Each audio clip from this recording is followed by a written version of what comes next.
जय जय रघुवीर समर्थ. समर्थ म्हणतात की पैसा स्वतः कष्ट केल्याशिवाय आणि स्वतः कमवल्याशिवाय पैशाची किंमत ही आपल्याला कळत नाही, असं समर्थ आपल्याला ते सांगतात. आणि म्हणूनच समर्थ म्हणतात की पैसा हा सहजासहजी प्राप्त होत नाही, पैसा हा सहजासहजी मिळत नाही. पैसे कमवण्यासाठी बरेच त्रास सहन करावा लागतो, बऱ्याच वेदना, बरेच दुःख, बऱ्याच परिस्थितींना, बऱ्याच संकटांना सामोरे जावं लागतं, तेव्हा कुठं पैसा आपल्याला मिळतो, असं समर्थ आपल्याला ते सांगतात. आणि म्हणूनच समर्थ म्हणतात की आता मुला आणि मुलींचं वय 20 ते 25 वय हे सुधारायचंही वय आहे आणि बिघडायचंही वय आहे. 20 ते 25 वयाच्या मुला आणि मुलींना जर उत्तमाचा मार्ग दाखवला, उत्तमाचा रस्ता दाखवला, तरच ते मुलं आणि मुलगी यशस्वी होतील आणि उंच शिखरावर जातील. जर त्या 20-25 वयाच्या मुलांना जर उत्तमाचा रस्ता नाही दाखवला, उत्तमाचा मार्ग कोणी नाही दाखवला, तर ते मात्र रसात तळाला जातील, असं समर्थ आपल्याला इथे सांगतात. आणि म्हणूनच समर्थ म्हणतात की आई वडील आपल्याला नेहमी उत्तमाचा मार्ग सांगतात आणि तरीही आपल्याला आई वडिलांचं बोलणं हे कडू औषधाप्रमाणे वाटतं. पण समर्थ म्हणतात की आई वडिलांचं बोलणंच हे उत्तमाचं आहे. आई वडिलांचं बोलणं हे कडू औषधाप्रमाणे असलं तरी ते आपल्याला औषध घेता आलं पाहिजे. ते औषध तोंडात घातल्यावर कडू लागणार आहे, पण पोटात गेल्यावर मात्र आजार बरा होणार आहे, असं समर्थ आपल्याला ते सांगतात. आणि म्हणूनच समर्थ म्हणतात की विवेकातून घ्या. ज्यावेळेस आई वडील बोलतात त्यावेळेस आपल्याला त्यांचं बोलणं कडू गोळीप्रमाणे वाटतं. आपण त्यांच्याकडे लक्ष देत नाही, तुम्हाला काही कळत नाही. ते आपल्यापेक्षाही वयाने मोठे असतात, त्यांना आपल्यापेक्षाही ज्ञान भरपूर असतं. त्यांची केसही त्यांनी उन्हात उभारून पिकवलेली नसतात, त्यांची केसही त्यांनी उन्हात उभारून पांढरी केलेली नसतात, तर त्यांची केसही अनुभवाने पांढरी झालेली असतात. आणि म्हणूनच आई वडील आपल्याला नेहमी उत्तमाचा मार्ग दाखवत असतात. पण आपल्याला वाटतं की आई वडील नेहमी आपल्याला लेक्चरच देतात, असं आपल्याला वाटतं. पण पुढे जाऊन आपल्याला आयुष्यामध्ये संकटांचा अपघात होऊ नये, अनेक संकट आपल्या पाशी येऊ नये आणि जरी संकट आली तर त्या संकटांना आपल्याला सामोरे जाता यावं, यासाठी आपल्याला आई वडील हे मार्गदर्शन करत असतात. पण आपण मात्र आई वडिलांच्या बोलण्याकडे आणि आई वडिलांच्या सांगण्याकडे मात्र दुर्लक्ष करतो, असे समर्थ आपल्याला ते सांगतात. आणि म्हणूनच समर्थ म्हणतात की ज्यावेळेस आपण आजारी असतो त्यावेळेस मात्र आपण एखाद्या हॉस्पिटलमध्ये जातो, तेथेही आजार बरा नाही झाला तर सिटी हॉस्पिटलमध्ये आपल्याला नेलं जातं, तेथेही बरं नाही झालं तर मुंबई पुण्यासारख्या शहरामध्ये सिटी हॉस्पिटलमध्ये स्पेशालिस्ट दवाखान्यात आपल्याला नेलं जातं. आणि मग मात्र त्या दवाखान्याची बिल्डिंग बघूनच आपला बीपी लो आणि हाय होतो आणि तिथे मात्र आपल्याला खूप आपण घाबरून जातो. आणि म्हणूनच समर्थ म्हणतात की विवेकातून घ्या. आपण त्यावेळेस ती बिल्डिंग बघून, तो दवाखाना बघून, दवाखान्यातले सर्व काही लोक बघून आपल्याला भीती वाटते, आपला बीपी लो होतो. आणि म्हणूनच समर्थ म्हणतात की आपलं आरोग्य हे उत्तमाचं ठेवा, असं समर्थ आपल्याला ते सांगतात. तर समर्थ म्हणतात की विवेकातून घ्या.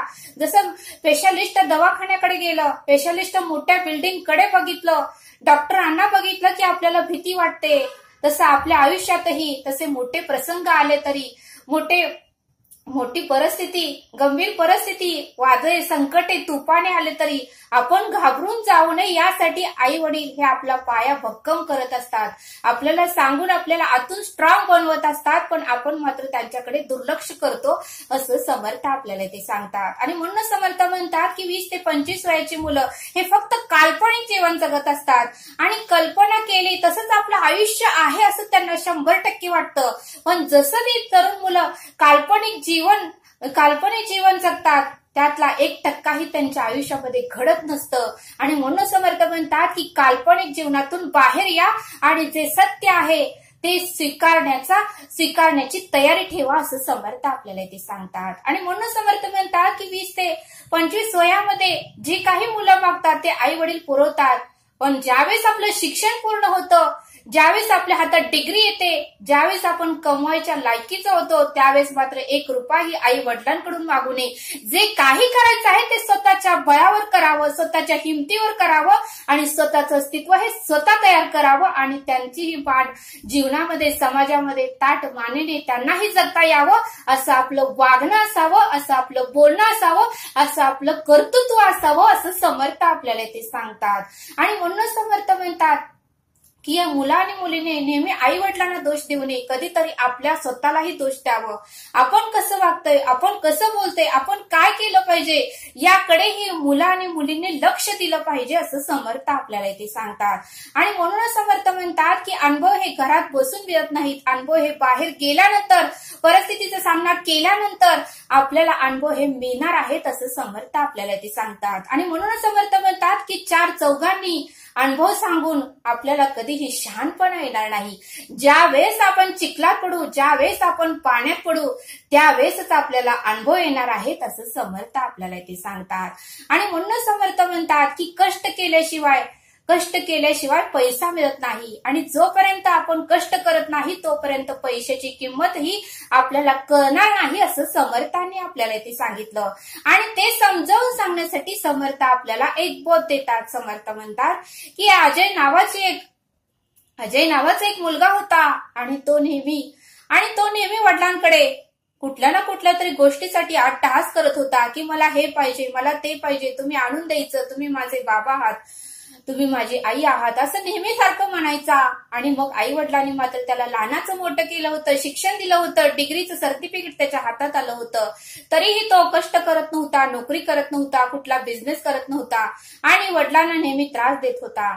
त्यावेळेस मात्र वडिलांना वाईट वाटत होतं की आपला मुलगा, आपण लहानाचं मोठं केलं, त्याला उत्तमाचे संस्कार दिले, त्याला उत्तमाचं शिक्षण दिलं आणि तरीही तो एक रुपयाही मिळत नाही, पण नेहमी मात्र आपल्याकडे अट्टहास करतो आणि ती वस्तू मिळाल्याशिवाय आपल्याला चैन पडू देत नाही असं वडिलांना नेहमी वाटत होतं.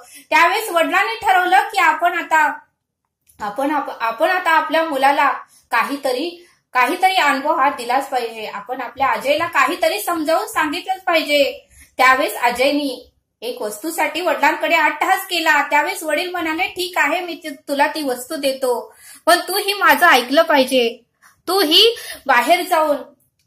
बाहेर आज जायचं आणि 1 रुपया का होईना मिळवून आणायचं, तरच तू घरात यायचं आणि तरच तुला जेवण मिळणार. त्यावेळेस तो मुलगाही म्हणाला, ठीक आहे बाबा, मी जातो. आणि अजय तो मुलगा बाहेर गेला आणि त्याने आपल्या बहिणीकडे गेला आणि बहिणीला म्हणाला की मला 1 रुपया दे. बाबांनी सांगितलं आहे त्याशिवाय मला ते घरात घेणार नाहीत आणि जेवायलाही देणार नाही. त्यावेळेस बहिणीनेही प्रेमापोटी 1 रुपया त्या आपल्या भावाला दिला. आणि त्यावेळेस तो संध्याकाळी घरी आला आणि बाबांना म्हणाला, हे बघा बाबा, मी कष्ट करून हे 1 रुपया घेऊन आलेला आहे, आता तुम्ही मला घरात घ्या. त्यावेळेस बाबांनी तो 1 रुपया घेतला आणि विहिरीत टाकला. तरीही अजय काहीच बोलला नाही, गप्प बसला. बाबा म्हणाले की तू उद्याच्याला जाऊन अजून 1 रुपया कष्ट करून आण. त्यावेळेस तो परत आपल्या पाहुण्यांकडे गेला, परत मामांकडे गेला, परत मामींकडे गेला. असं 8 दिवस चालू होतं. 8 दिवस मात्र त्याने कष्टाने 1 रुपयाही मिळवला नाही, पाहुण्या पयांकडूनच मिळवले. त्यावेळेस त्या बाबांना संशय आला आणि त्या अजयच्या वडिलांनी सगळ्यांना फोन करून सांगितलं की कोणीही अजयला 1 रुपयाही द्यायचं नाही, त्याला मी काहीतरी शिकवायला लागलोय आणि तुम्ही मात्र त्याला बिघडवायला लागलाय. त्यावेळेस सगळ्या नातेवाईकांनी ठरवलं की हो, अजय जरी आमच्या घरी आला तरी आम्ही त्याला 1 रुपयाही देणार नाही. आणि मग मात्र अजय सगळ्या पाहुण्यांकडे जाऊन आला, पण कुणीही अजयला 1 रुपयाही दिलं नाही. त्यावेळेस मात्र त्याचे डोळे पाण्याने भरले. त्याला काहीच कळेना, कुठे जावे, काय करावे. बाबा तर घरात घेणार नाहीत, आता मी कुठे जाऊ. त्यावेळेस अजयने उन्हातान्हात वन फिरला, कुठे काम मिळते का नाही ते बघितलं. मग एके ठिकाणी असंच अजयला हॉटेलमध्ये भांडे घासायचं काम मिळालं आणि अजयने ते कष्ट केलं आणि त्याला 1 रुपया त्या हॉटेलच्या मालकाने दिला.